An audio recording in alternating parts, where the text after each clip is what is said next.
Hello friends, ఈరోజు అయితే నేను మా తాత మా విలేజ్ పక్కన 100 కిలోమీటర్ దూరంలో హంద్రీనివా కాలువ అయితే ఉంది. ఆ కాలువ అయితే కొద్ది రోజుల ముందుగా నీళ్ళు అయితే వదులుతామని చెప్పారు. ఇప్పుడైతే నీళ్ళు అయితే వదిలారు. చూడండి నీళ్ళు అయితే ఏ విధంగా వస్తున్నాయో. కాలంలో అయితే ఫుల్గా అయితే నీళ్ళు అయితే పోతున్నాయి. ఈ నీళ్ళు అయితే కుప్పానికి అయితే వెళ్ళాలనే ఉద్దేశంతో నీళ్ళు అయితే వదిలారంట. చెప్తా ఆయన సంతోషమే.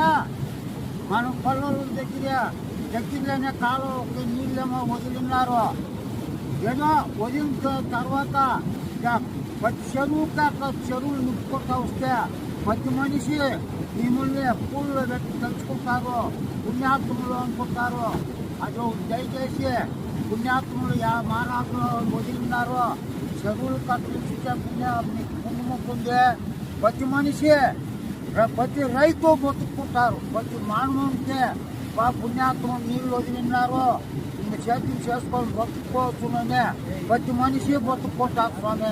అది పుణ్యం కట్టుకోవాలా. దయచేసి నీళ్ళు చెరువులు వదలన్నా మంచి పుణ్యం పని. అది ప్రతి మనిషి తలుచుకుంటారు. ఇది పుణ్యం కట్టుకోవాలి స్వామి. ఆ దేవుడు మీరు ఎట్టు పట్టుకుని దయచేసి నీళ్ళు వదిలి మారాదులు ప్రతి చెరువుకి అట్లా వదిలితే ప్రతి రైతు తలుచుకొని ఎప్పుడు పాపలు చల్లగా మేము తలుచుకొని బతుక్కుంటారు స్వామి.